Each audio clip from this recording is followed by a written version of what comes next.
जसले यो फैसलालाई स्वीकार गर्छ, चोलेन्द्र शमशेर देउराज्यूले गरेको यो फैसलाले ज्वाइँलाई रिस उठाउने छोरीलाई ज्वाइँले मार्न पाउनुपर्छ भनेको छ। तपाईँका पनि छोरी छन् भने, तपाईँको आमालाई तपाईँको बुवाले मार्न पाउनु हुँदैन भन्नुहुन्छ भने, तपाईँको दिदीलाई भिनाजुले मार्न पाउनुहुन्न र बहिनीलाई ज्वाइँले मार्न पाउनुहुन्न भन्नुहुन्छ भने यो फैसलाको विरुद्धमा उभिनुहोस्।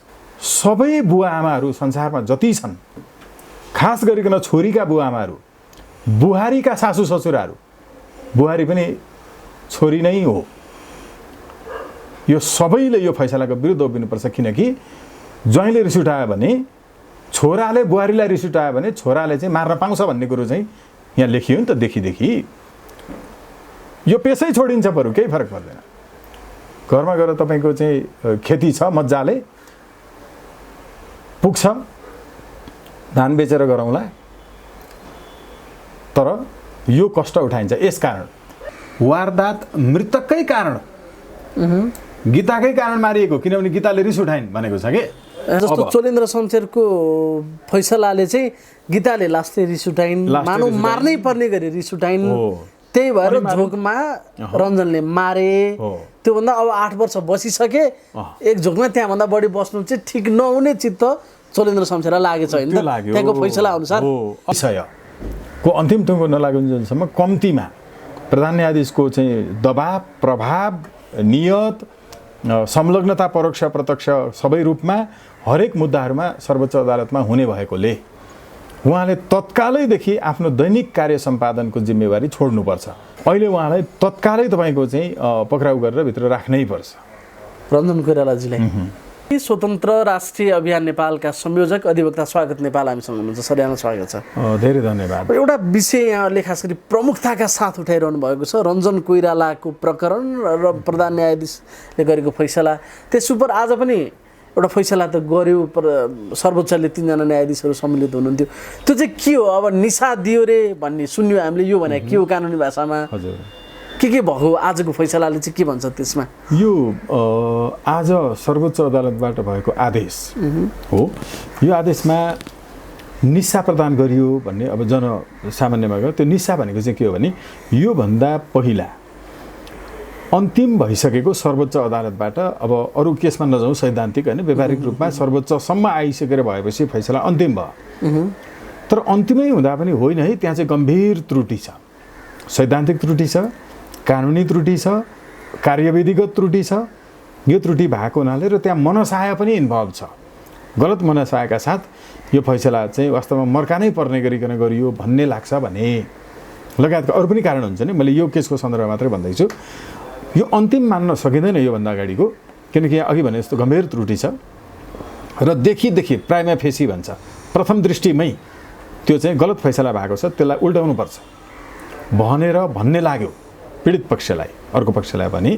त्यो पक्षले चाहिँ यो मुद्दालाई फेरि दोहोऱ्याएर हेरिपाउँ है, यसमा रिभ्यू भन्छ, त्यो रिभ्यू चाहिँ पुनरअवलोकन गर्ने, फेरि यसलाई हेर्ने। अब हो, त्यो हेर्नका लागि चाहिँ जोसुकैले भन्ने बित्तिकै त्यो गरिरहने हो भने त मुद्दा त कहिले अन्त्य हुँदैन। त्यसकारण विशेष मुद्दाहरूका सवालमा चाहिँ पुनरावलोकन गर्नका लागि पहिला पुनरावलोकन नै गर्ने कि नगर्ने भनेर नै सर्वोच्चले त्यसलाई हेरेर अनि एउटा निर्णय दिनुपर्छ। योभन्दा अगाडिका फैसला, अन्तिम मानिएको फैसला यो कारणले त्यसमा वास्तवमा त्रुटि छ भन्ने प्रथम दृष्टिमा देखियो, त्यो देखिएको भएको हुनाले यसलाई फेरि दोहोऱ्याएर हेर्नुपर्छ भन्ने पनि निर्णय गर्छ। अनि मात्रै त्यसपछि अब यसको विरुद्धमा फेरि पुनरावलोकन भएर फेरि यो मुद्दाको चाहिँ बहस परिविधि भनेको आज ढोका मात्र खोलिदियो होइन त। निशा भनेको यो मुद्दा पुनरावलोकन हुन सक्छ भनेर अनुमति दियो सर्वोच्च अदालतले होइन त। हामीले बुझ्दाखेरि ढोका खुल्यो भएको चाहिँ त्यो हो। जस्तो यसबाट आशावादी हुनुपर्ने या निराशा हुनुपर्ने केही पनि होइन, यसको खास अर्थ केही रहँदैन भनेर हामीले बुझ्दाखेरि अथवा आम साधारण जनसाधारणले बुझ्दाखेरि त ठुलो आक्रोश उत्पन्न भयो नि। रञ्जन कोइराला प्रकरणमा जे फैसला गर्यो सर्वोच्चको, त्यो पनि प्रधान न्यायाधीश स्वयं सम्मिलित बेन्चबाट। आजको फैसलाले के आशावादिता त्यसले जगाइदियो? यसले एकदमै आशा, जस्तो यो केही पनि होइन भनेर मान्ने हो भने त सर्वोच्चलाई त्यस्तो लाग्थ्यो भने उसले के गर्थ्यो भने, यो कहाँ सबै मिलेको छ, सम्पूर्ण हेर्दा सबै मिलेको छ, फैसला एकदम जायज छ होइन, जिल्लाले गरेको पनि पुनरावेदनले गरेको पनि तत्कालीन पुनरावेदनले गरेको पनि उल्ट्याएको कुरा त एकदम सही छ त, काहीँ पनि कम्प्लेन गर्ने ठाउँै छैन। सिद्धान्त बमोजिम पनि मिलेको छ, प्रक्रिया पनि मिलेको छ, अरू कानुन बमोजिम पनि मिलेको छ, यसमा त हेर्न मिल्ने ठाउँै छैन भन्ने लागेको भए यो आज हुँदैन थियो। आज के भन्यो भने एकदमै तपाईँको 4-5 वटा गम्भीर कुरा देखाएको छ। गम्भीर विषयमा प्रधान न्यायाधीश सम्मिलित बेन्चले कुनै पनि तपाईँको हेर्दै नहेरिकन मनमौजी हिसाबले चाहिँ त्यो फैसला गरेको हो, शब्दै मनमौजी हिसाबले गरेको हो भन्ने कुरा नै आजको फैसला, आजको आदेशबाट चाहिँ आजको आदेशले त्यही कुरा पनि भन्यो। प्रधान न्यायाधीश सम्मिलित बेन्चले गरेको त्यो फैसला चाहिँ मनमौजी थियो भन्ने शब्दै त्यही राखेर पनि व्यक्त गर्यो। मनमौजी थियो भन्ने चाहिँ आज 4वटा तपाईँको चाहिँ योभन्दा अगाडिका नजिरहरूलाई आजको आदेशले कोट गरेको छ। हो त्यो आदेश योभन्दा अगाडिका 4वटा नजिरलाई हेर्दाखेरि अहिलेको त यो फैसला हेर्नै पर्ने, पुनरावलोकन गरेर हेर्नुपर्ने देखियो भनेर भन्यो। पुनरावलोकन गरेर हेर्नुपर्ने देखियो। उसले भनेको के हो कारण भने त्यो जे आधारमा तपाईँको चाहिँ पुनरावलोकन गर्नुपर्ने भनेर भन्यो नि, त्यो आधार देखाएको नजिरहरूमा चाहिँ मनमौजी हिसाबले हैन प्रधान न्यायाधीश समेतले अन्तिम मानिएको फैसलामा समेत यसरी मनमौजी गर्न पाइँदैन। हो त्यो मनमौजी गर्न पाइँदैन भनेको नजिरलाई चाहिँ आज हालेको छ। यसरी हेर्दाखेरि एकदम नम्बरै हालेर वर्ष, मिति, अङ्क इत्यादि सबै कोट गरेर त्यो भएको हुनाले ती नजिरहरूमा चाहिँ मनमौजी गरेको कारणले त्यस्तोलाई उल्टाइदिएको छ कि योभन्दा अगाडिको। हो त्यो उल्टाइदिएको 4वटा नजिरहरू चाहिँ आज सर्वोच्च अदालतले आफ्नो आदेशमा कोट नै गर्यो। वर्ष, मिति, अङ्क इत्यादि यो सबै भनेर त्यसमा अहिले आउनु पर्यो भने कुन कसरी गर्यो।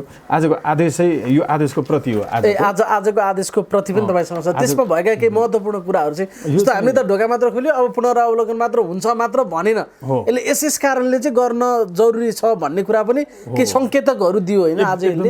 जस्तो ती चिजहरू के छन् सर? यो 3 प्याराग्राफमा मात्रै छ, तर यस्तो चाहिँ माथिको मैले अरू चाहिँ गर्दिनँ होइन, तर दोस्रो प्याराग्राफबाट अलिकति गर्छु। केही महत्त्वपूर्ण कुराहरू मात्रै।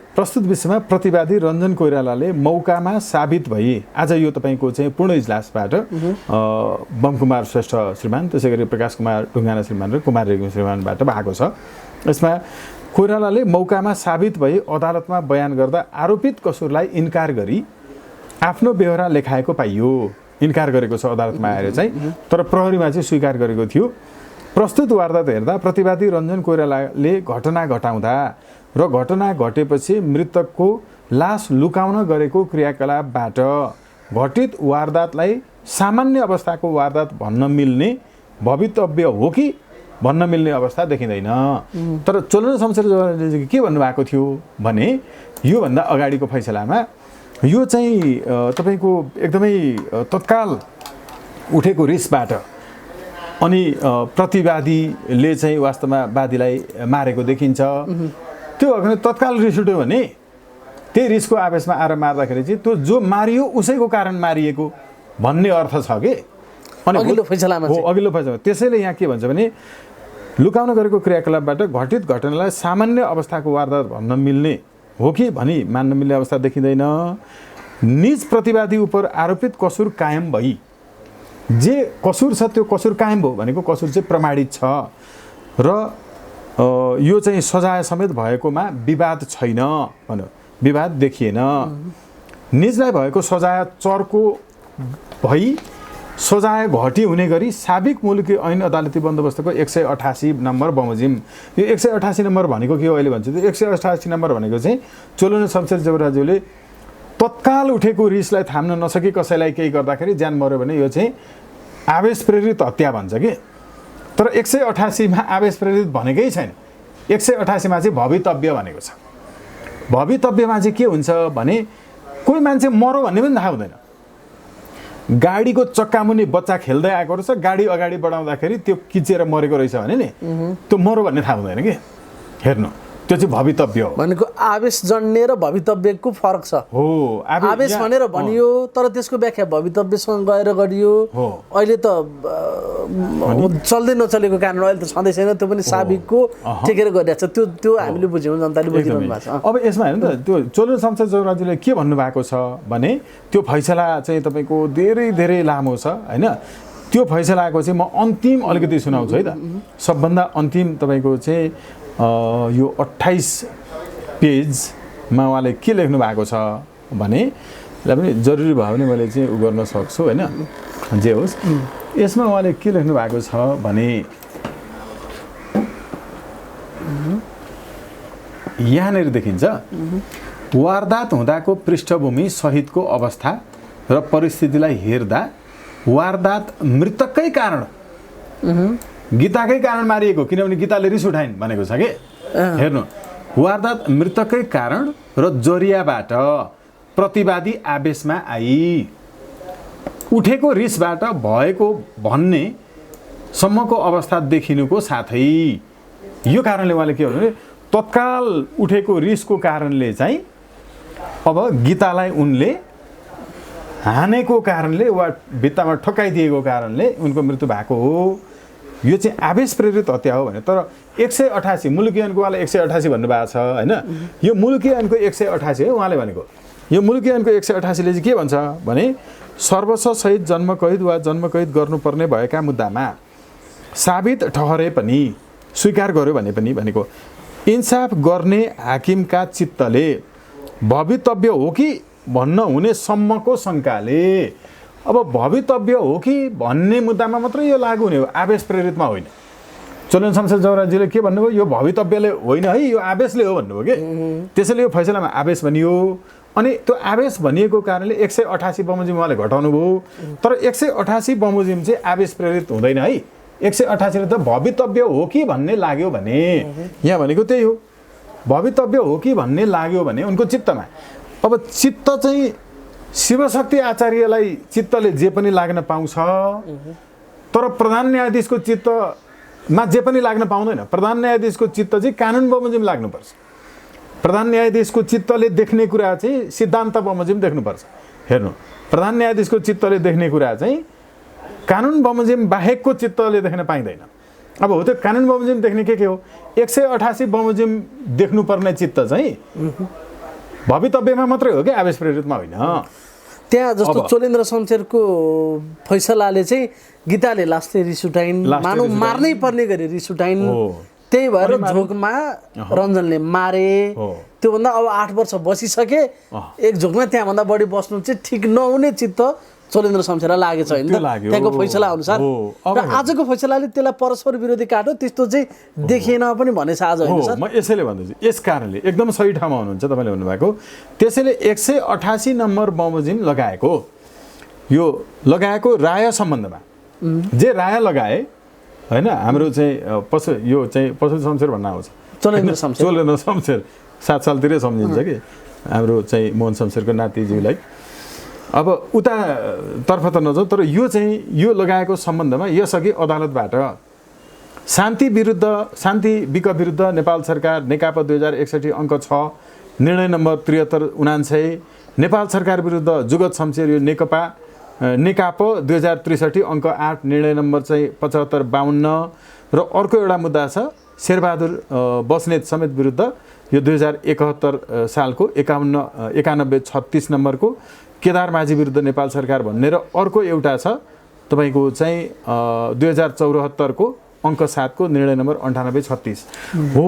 यति 4वटामा के भनेको छ, यो अनुसार यो चोलेन्द्र शमशेरज्यूले अहिले लगाएको जुन राय छ हो, यो राय चाहिँ यो नजिरहरूको सन्दर्भमा हेर्दाखेरि पुनरावलोकन गर्नुपर्ने देखियो। अब यसो भन्दै आएर बमोजिम यस अदालतको मिति यतिको फैसला पुनरावलोकन गरी हेर्ने अनुमति प्रदान गरिएको छ। अब हो यो पुनरावलोकन यो नजिरहरूका कारण।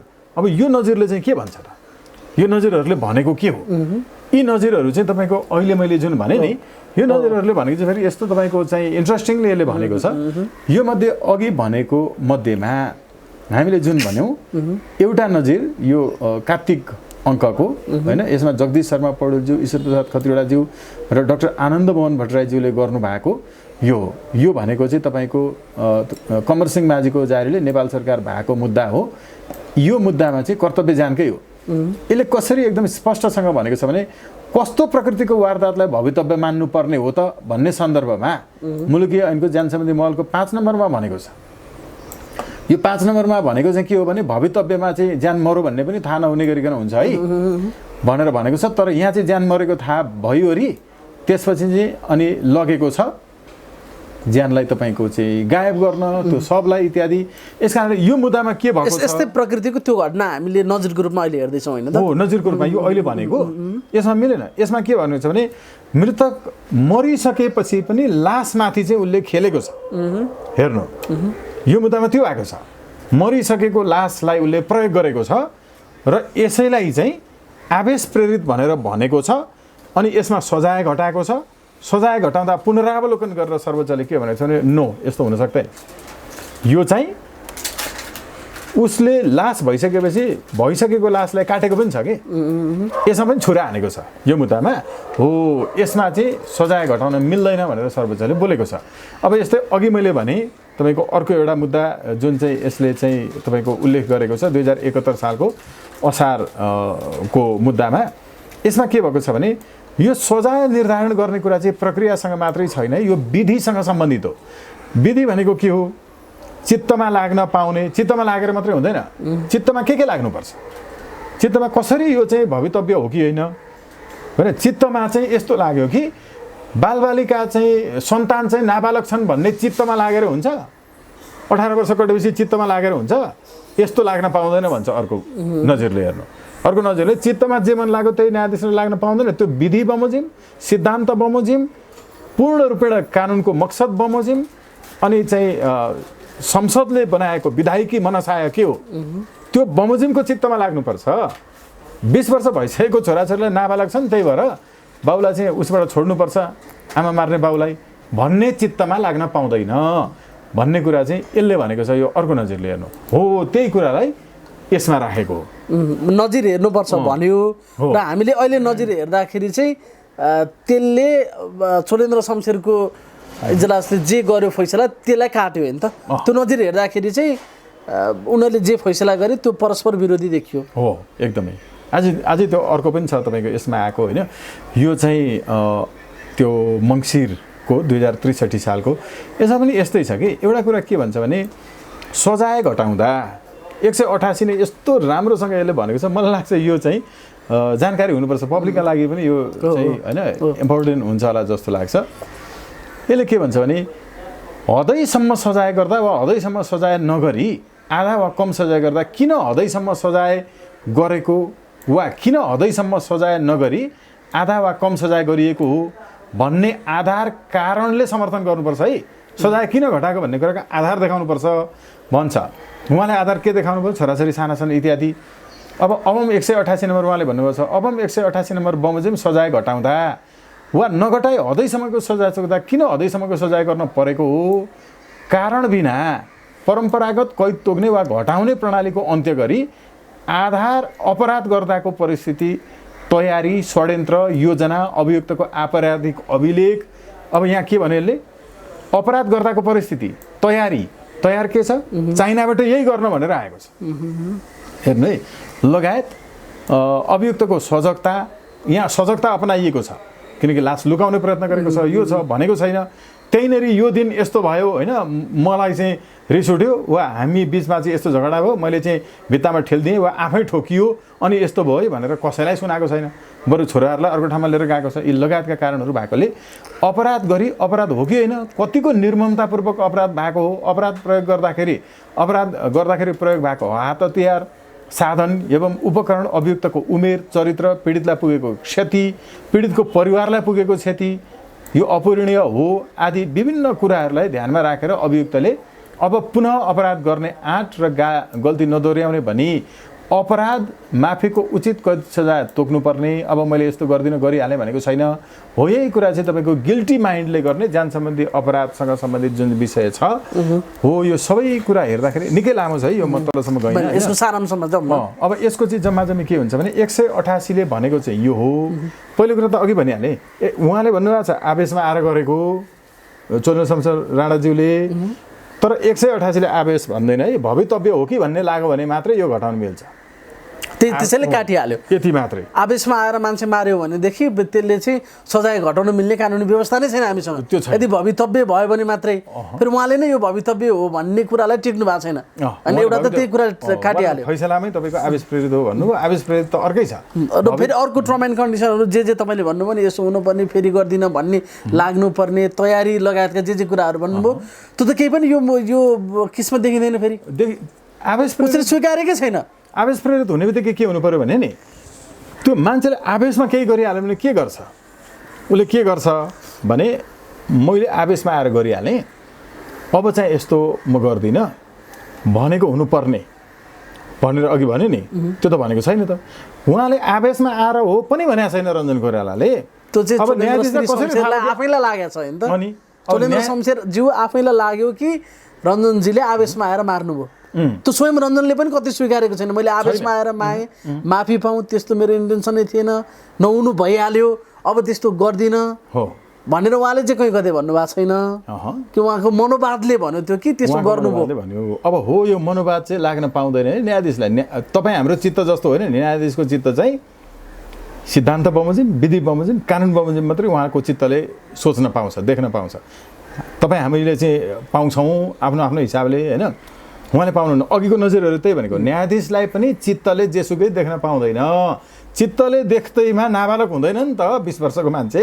उहाँको चित्तले नाबालक देखो भनेर लेख्नु भएको छ फैसलामा। उहाँको चित्तले नाबालक देखेर अनि नाबालक हुन्छ त?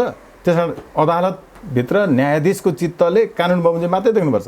अब अर्को कुरा हेर्नु, यति मनमौजी हिसाबले, यो अघिको मैले भनेको नजिरहरूमा नि मनमौजी हिसाबले यसरी सजाय घटाउँदै जाने हो भने कानुनको अर्थ नरहने भएको हुनाले यो सजाय घटाएको उपयुक्त देखिएन भनेर भनेको छ कि हो। त्यसैलाई यहाँ ठ्याक्कै नम्बर राखिदिएको छ, यो बमोजिम भएन भनेको मनमौजी भएको हुनाले यो बमोजिम चाहिँ देखिएन सुरुमै। त्यसैले प्राइमा फेसीमै, प्रथम दृष्टिमै अहिले चाहिँ सर्वोच्चको आजको आदेशले भन्यो कि यो पूर्ण रूपेण एकदम दोहोऱ्याएर हेर्नै पर्ने देखियो, यो फैसला नमिलेको देखियो, यो नजिरहरू विपरीत देखियो भनेर भन्यो। अब अर्को कुरा हेर्नुहोस् है त, उहाँले यति लामो समयदेखि होइन यो चाहिँ आवेश प्रेरित हो भनेर भन्ने हो भने श्रीमानले चाहिँ आवेश प्रेरित हो भनेर फ्याट्टै थाहा पाउने, उहाँले भन्दा पनि नभन्ने, कहिल्यै पनि सामान्यतया अदालतले नमागेको कुरा दिँदैन। मैले आवेश प्रेरित हत्या मात्रै गरेको हो त्यसकारण मलाई चाहिँ यो गर्नु पर्यो भनेको छैन। अब उहाँले आवेश प्रेरित हो भन्दै गरेको अवस्था, तर जाहेरवाला र सरकारी वकिलले चाहिँ आवेश प्रेरित होइन यो मनसायपूर्वकै भएको हत्या हो भन्दै गरेको अवस्था थियो भने अब न्यायाधीशको चित्तले छुट्याउनु पर्थ्यो कि हेर्नु, दुईटा मध्ये के हो भन्ने कुरामा न्यायाधीशको चित्तले छुट्याउनु पर्थ्यो। हो, त्यो चित्तले छुट्याउने पनि अप्सन छैन यहाँ त, किनकि उसले आवेश प्रेरित हो भनेकै छैन। यो कहीँ कतै न जिल्लामा भनेको छ, न उच्चमा तत्कालीन पुनरावेदनमा भनेको छ, न सर्वोच्चमा आएर भनेको छ, हुँदै होइन मात्रै भनेको छ। अब यसमा के हुन्थ्यो कि हत्या यो हुँदै होइन गरेको भनेर फैसला भएको भए यसको विषयमा चाहिँ यी प्रमाणहरू नभएको हुनाले भएन भनेको भए कुरो बरु फरक हुन्थ्यो होला।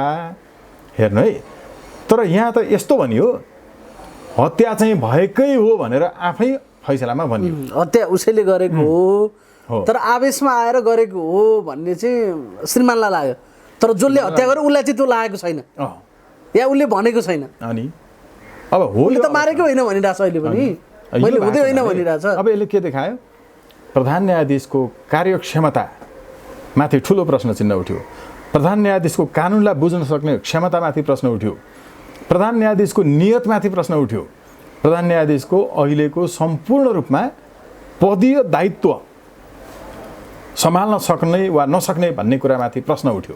किन प्रश्न उठ्यो भने 188 नपढायो, जो तपाईँको चाहिँ भवितव्य हो भन्ने लागेमा भनेकोलाई आवेश प्रेरित हो भन्ने लागेमा भनेर बुझ्न पाइन्छ। यो 188 बुझ्न सक्ने क्षमता नभएको एउटा आजको आदेशले पनि भन्यो, त्यो प्रश्न उठ्यो। अर्को सँगसँगै कानुन प्रमाण सारा मिसिल हुँदाहुँदै 20 वर्ष पुगेको मान्छेलाई नाबालक भनेर भन्ने प्रधान न्यायाधीशलाई साबालक र नाबालकको बारेमा होइन के कस्तो चाहिँ छ हाम्रो व्यवस्था भन्ने समेत पनि जानकारी रहेनछ। त्यसैले अझै कार्यक्षमतादेखि लिएर योग्यतामाथि नै पनि प्रश्न उठ्यो, कति वर्षलाई साबालक वा नाबालक भन्छ भनेर भन्ने कुरा पनि। भनेको सरासरी यसमा नियत त देखिन्छ होइन, त्रुटिपूर्ण नियत, बदनियत, जसले जे भनिरहेको छ नि, यी सबै चिजहरू स्पष्टसँग जनताले बुझ्ने गरी नै उहाँले देखाउनु भयो हो। अब ठिक छ, रञ्जन कोइरालाको हातमा त फेरि हतकडी लाग्ला, 1 महिना उहाँलाई 1 हप्ता जति अब 10-15 दिन के गर्नको लागि बाहिरी संसार देख्न पाउनुभयो। अनि मनलाग्दी गर्ने त्यो पनि सर्वोच्च अदालतको प्रधान न्यायाधीशलाई चाहिँ फेरि पनि श्रीमान भन्दै सम्मानित भन्दै अब हामीले त खासै भेट्नु पर्दैन, तपाईँले त दिनौँ भेटेर नमस्ते गरि नै रहने हो त भन्ने प्रश्न पनि आयो नि त यहाँनिर अर्को हो। यसैले हामी चाहिँ प्रधान न्यायाधीशमाथि महाभियोग लाग्नुपर्छ भनेर सुरुकै दिनदेखि हामीले भन्दै आएका छौँ, अहिले पनि भनेका छौँ। उहाँको चाहिँ होइन अरू धेरै कारणहरू पनि छन्, त्यो पछि हामी चाहिँ पत्रकार सम्मेलनै गरेर त्यसलाई सार्वजनिक गरौँला।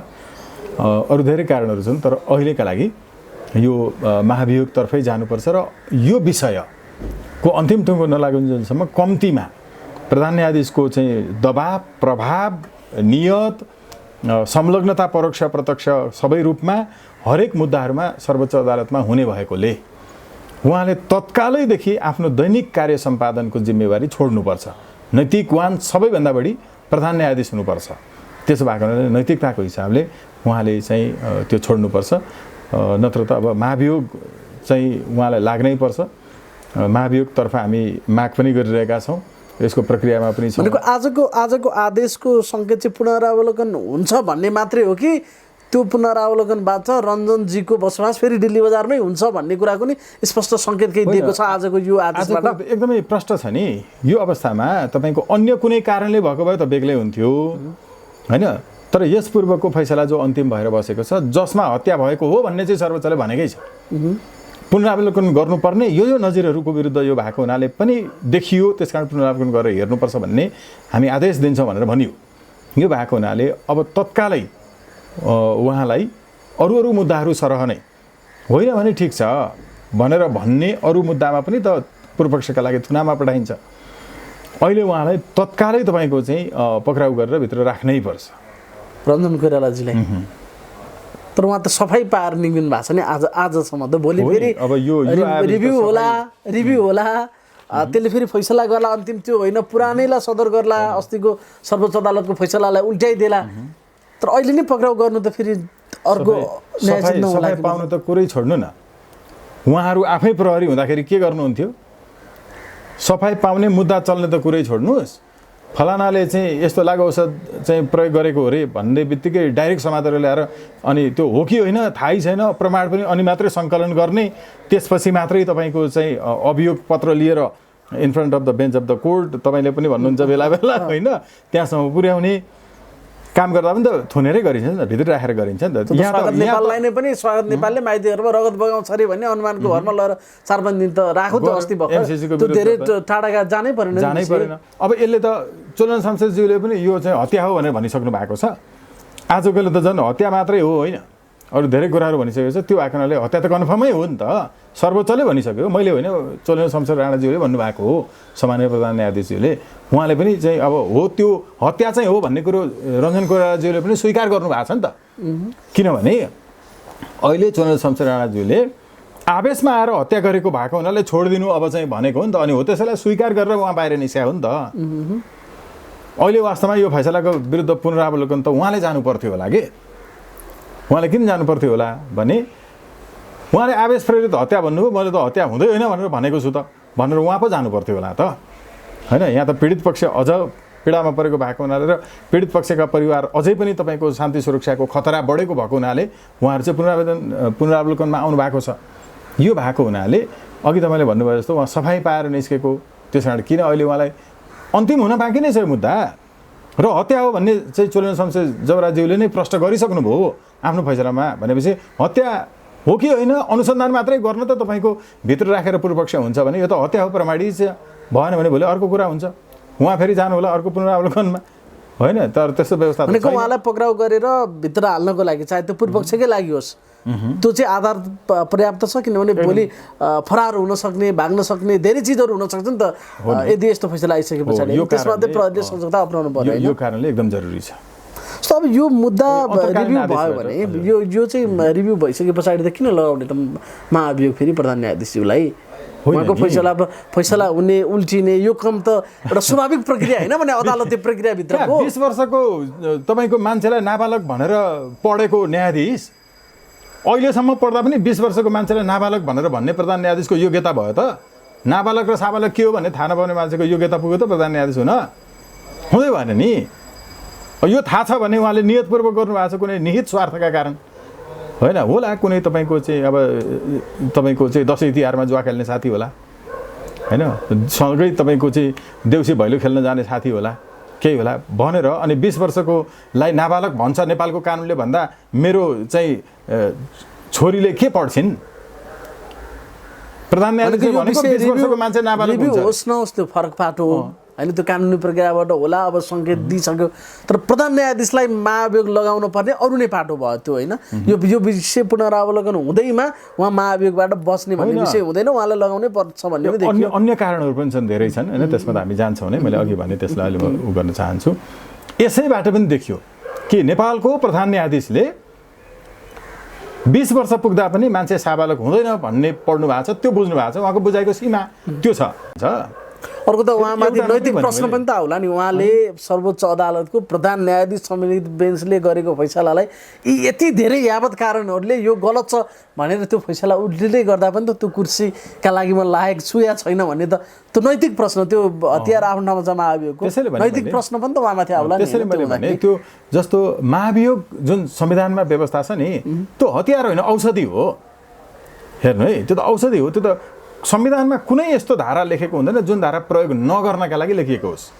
प्रयोग गर्नका लागि लेखिएको, जति बेला पनि नराम्रो स्थिति आयो भने त्यसलाई चाहिँ सुधार गर्नका लागि औषधिका रूपमा चाहिँ प्रयोग भएका हुन्छन्। यो त तपाईँको चाहिँ सबै सङ्कटकाल पनि प्रयोग गर्नलाई मात्रै राखिएको हो कि त्यो प्रयोग गर्नुपर्ने दिन आउँछ, सेना परिचालन गर्न पनि दिन आउँछ, त्यो प्रयोग गर्न लेखिएको हो कि नगर्न कुनै कुरा लेखेको हुन्छ। प्रधान न्यायाधीश जस्तो मान्छे नि एउटा हत्याराका लागि यति ठुलो रिस्क वहन गर्ने त्यो ल्याकत कसरी आउँछ होला? उहाँलाई थाहा छैन होला मैले यो गर्दाखेरि यसको पराकम्पन कसरी जान्छ होला, के हुन्छ होला, के भनेर सार्वजनिक सुनवाईबाट मलाई पनि 2/3 उसबाट पारित गरेर म यहाँ छु, उहाँलाई थाहा छैन होला। अब यो प्रधान न्यायाधीशले मात्रै यो चिज गर्नुभयो होला भन्ने त अब आफूले पालेका र आफूलाई पाल्ने यो दुईटा सन्तान, मानसपुत्र, छोराछोरी इत्यादि होइन, अत्यन्त नजिकको मित्र हो। यस्तोको लागि चाहिँ मान्छेले रिस्क मोलेर पनि उसलाई बचाउन प्रयत्न गर्छ नि त।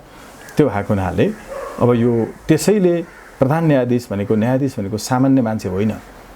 उसले चाहिँ कानुन र विधि र सिद्धान्त बमोजिम चाहिँ सबै कुरामा आँखा चिम्लेर फैसला गर्नुपर्छ। तर यहाँ यो न्यायाधीश चाहिँ नियुक्त भइसकेपछि चाहिँ त्यहाँ प्रशिक्षणहरू पनि हुन्छन् होइन, त्यहाँ धेरै तपाईँको चाहिँ अरू आधारभूतदेखि लिएर उच्च बौद्धिक चाहिँ तपाईँको ट्रेनिङहरू हुन्छन्। यो सबै कुराको सहभागिता जनाइसकेपछि अब को कसरी न्यायाधीश बन्यो त त्यो होइन, अरू धेरै कुराहरू होलान्। यो उहाँका लागि त यसै पनि महँगो पर्ने भयो नि त। नरह्यो बाँस नबज्यो बाँसुरी भने जस्तो हुने भयो नि त। रञ्जन पनि भित्र हुने भए, आफ्नो हुँदा खाँदाको पद पनि चट हुने स्थिति यसै पनि तपाईँहरू त छुट्नेवाला हुनुहुन्न। त्यो स्थितिमा पुग्नु भयो होइन चलेन्द्र शमशेर श्री राणाज्यू? यो होइन ओके, तर हामी चाहिँ त्यो स्थितिमा होइन। यो मुलुकमा भएको न्यायपालिकाभित्रको भ्रष्टाचार छ त सबै न्यायाधीशले तपाईँको चाहिँ उ गर्दै गर्दाखेरि आउटगोइङ टाइममा त भन्नु नै भएको छ। कुन चाहिँ न्यायाधीश जस्तो हुन्छ जसले न्यायपालिकाभित्र भ्रष्टाचार छैन भनेर भन्नुभएको छ? सबैले भन्नुभएको छ। त्यो भएको हुनाले प्रधान न्यायाधीशहरूले झन् बढी भन्नुभएको छ। त्यो भएको हुनाले त्यो चाहिँ जाने दिन मात्र भन्नुभएको छ, दर्शन दिनसम्म त भन्नुभएको छैन नि उहाँहरूले होइन। अब हो यो न्यायपालिकीय सुधारका लागि स्वतन्त्र राष्ट्रिय अभियान अन्तर्गतको स्वतन्त्र राष्ट्रिय कानुन व्यवसाय अभियान, जो सबै देशको बार एसोसिएसनमा हाम्रो स्वतन्त्र कानुन व्यवसायहरू कुनै पनि पार्टीमा नभएकाहरू कानुन व्यवसायहरूको स्वतन्त्र राष्ट्रिय कानुन व्यवसाय अभियान छ। यसको त अभियानै यही हो। हामी त लाग्ने नै यसैमा हो। हामी माथि पनि त रिस्क छ नि, छैन र धेरै रिस्कहरू छ त। त्यही भन्दैछु चलेन्द्रले एउटा रिस्क उठायो, त्योभन्दा ठुलो रिस्क तपाईँहरू किन उठाइरहनु भएको छ भनेको क्या मैले। अब यसैले जहिले पनि के हुन्छ भने असल मान्छेले मलाई असल भन्छु हेर्नु, स्वतन्त्र राष्ट्रिय अभियानको लगायत अरू धेरै अभियानका धेरै साथीहरू जो यो विकृतिको विरुद्ध हुनुहुन्छ, असल हुनुहुन्छ, त्यो असल मान्छेहरूले जहिल्यै पनि अरूको कष्टलाई हरण गर्न कष्ट बेहोर्छन्। तर दुष्ट मान्छेहरूले अरूलाई कष्ट पुर्याउन परिश्रम बढी गर्छन् के होइन। हामी यो कष्ट किन बेहोरिरहेका छौँ? यस्ता आफ्ना छोरी चेलीहरूलाई चोलेन्द्र शमशेर जमराजुको यो फैसलाले तिम्रो ज्वाइँ शक्तिशाली बलशाली हतियार बोकेको सरकारको स्रोत साधन प्रयोग गर्ने छ भने तिम्रो छोरीलाई उसको हातबाट मार्न तयार बनाऊ भनेर सबै छोरीका बुवा आमालाई भन्यो। अहिले नि जसले यो फैसलालाई स्वीकार गर्छ, चोलेन्द्र शमशेर जमराजुले गरेको यो फैसलाले ज्वाइँलाई रिस उठाउने छोरीलाई ज्वाइँले मार्न पाउनुपर्छ भनेको छ। किनकि गीताकै कारणले, गीताले उठाएको रिसको कारणले मारेको कारणले यसलाई मुक्ति दिनुपर्छ भनेर प्रधान न्यायाधीशले भन्ने यस्तो अव्यवस्था, यस्तो प्रधान अन्यायाधीश, हेर्नु मैले न्यायाधीश भनिरहेको छैन, मुलुकको सबभन्दा प्रधान अन्यायाधीशको चाहिँ यो वाक्य आयो। किनभने मारिनेकै कारणले, मारिनेले उठाएको रिसको कारणले मार्दाखेरि मैले मुक्ति दिन्छु, सजाय घटाउँछु भनेर भन्ने यो फैसला जसले मान्छ त्यसले कानुन व्यवसाय पनि त्याग्न तयार हुनुहोस्। देशभरिका कानुन व्यवसायहरू त्यो तपाईँ साँच्चै न्यायको लागि वकिल बन्नुभएको, कानुन पढ्नु भएको हो भने, न्यायलाई सहयोग पुर्याउनु हुनुभएको हो भने, तपाईँका पनि छोरी छन् भने, तपाईँको आमालाई तपाईँको बुवाले मार्न पाउनु हुँदैन भन्नुहुन्छ भने, तपाईँको दिदीलाई भिनाजुले मार्न पाउनुहुन्न र बहिनीलाई ज्वाइँले मार्न पाउनुहुन्न भन्नुहुन्छ भने यो फैसलाको विरुद्धमा उभिनुहोस्। यस्तो अन्यायाधीशहरूका विरुद्ध उभिनुहोस्। हामीलाई छैन होला र? जो यो लबीको पक्षमा छन् ती सबै न्यायाधीशले भोलि हामीले चाहिँ लिएर आएका मुद्दा हराइदिन्छन् होला नि त। यस्तै हुने रहेछ। हाम्रो प्रोफेसन जुन हो, प्रोफेसनलाई दाउमा राखेर हामी चाहिँ उभिएका छौँ। यो किन भने एउटा केस भनेको एउटा जब हो, तर वकालत भनेको चाहिँ पेसा हो। साहसी मान्छेले जबलाई माया गर्दैन, उसले प्रोफेसनलाई माया गर्छ। एउटा कामलाई होइन, उसले पेसालाई माया गर्छ। हाम्रो पेसाको वास्तवमा यो पेसा जो छ नि, यसलाई चाहिँ पुरै व्यापार बनाइयो कि। कानुन व्यवसायको व्यवसायीकरण यसरी भयो होइन। त्यसैले झन्न पेसा चाहिँ भनेको छैन। कमर्सियलिजम र प्रोफेसनलिजम फरक कुरा हो। कमर्सियलिजमको हाबी भयो, व्यापारीकरण चाहिँ भयो, व्यवसायीकरण चाहिँ हुन सकेन। अब यसैले सबै बुवा आमाहरू संसारमा जति छन्, खास गरिकन छोरीका बुवा आमाहरू, बुहारीका सासू ससुराहरू, बुहारी पनि छोरी नै हो, यो सबैले यो फैसलाको विरुद्ध उभिनुपर्छ। किनकि ज्वाइँले रिस उठायो भने, छोराले बुहारीलाई रिस उठायो भने छोराले चाहिँ मार्न पाउँछ भन्ने कुरो चाहिँ यहाँ लेखियो नि त देखि। अब यस्तोको विरुद्ध त्यसकारण हामी कष्ट उठाउँछौँ। केही फरक पर्दैन हामीलाई एउटै मुद्दा नआओस्, केही फरक पर्दैन हामीले लिएका मुद्दा सबै यिनको लबीका न्यायाधीश अरू कोही रहेछन् भने तिनले हामीलाई हराउन्, केही फरक पर्दैन। यो पेसै छोडिन्छ, बरु केही फरक पर्दैन। घरमा गएर तपाईँको चाहिँ खेती छ, मजाले पुग्छ, धान बेचेर गरौँला, तर यो कष्ट उठाइन्छ यसकारण कि देशभरिका सबै छोरी चेलीहरू यो फैसलाको कारणले, अब जसलाई पनि मारेर उसले रिस उठाएको कारणले त मारेको हो नि भनेर केही समय बस्दै निस्किँदै गर्ने चाहिँ दिन आउँदैछ। अब नेपालमा यो फैसला जस्ताको तस्तै लागू हुने भने यसको अर्को ढङ्गले हामीले सोचेको भन्दा फरक ढङ्गले आयो भने पनि यसको विरुद्ध त हामी लाग्छौँ। यो भनेको ओभरअल न्यायपालिकाभित्र जसरी मनमौजी फैसला गर्ने गरिकन यसरी तपाईँको चाहिँ अनावश्यक ढङ्गले देवत्वकरण गरियो, न्यायमूर्ति भनेर अब यो खालको गरियो, यसका विरुद्ध त हामी लाग्छौँ। स्वतन्त्र राष्ट्रिय अभियानले चाहिँ यसको विरुद्ध लाग्छ, आन्दोलितै छ। यहाँलाई धेरै धेरै धन्यवाद छ। आभार व्यक्त गर्छु, धन्यवाद ज्ञापन गर्छु।